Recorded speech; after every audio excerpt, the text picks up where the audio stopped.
في قلب مصر، حيث يتحدث الصمت قبل الكلمات، وحيث تهمس الحجارة بأسرار أقدم من الزمان، هناك يقف قناع ذهبي لا يشبه شيئا في هذا العالم، قناع توت عنخ آمون، الصبي الذي صار ملكا والملك الذي صار أسطورة. أكثر من 3000 عام مرت، وما زال هذا الوجه الذهبي يحدق فينا، وكأنه يحمل نظرة تعرف كل الأسرار، نظرة تسألنا بصوت خافت لكنه عميق: ماذا كنت أخفي؟ بين لمعان الذهب وسكون المتحف تشعر أن الزمن نفسه يتوقف احتراما لهذا الجمال، وأن كل قطعة هنا لا تعرض بل تتنفس.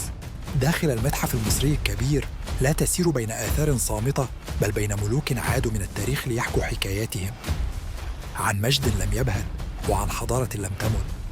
هذه ليست مجرد قطعة من ذهب، بل وعد من الزمن أن مجد المصريين لا يصدأ، وأن الحضارة لا تمحى مهما مر عليها الليل أو النسيان.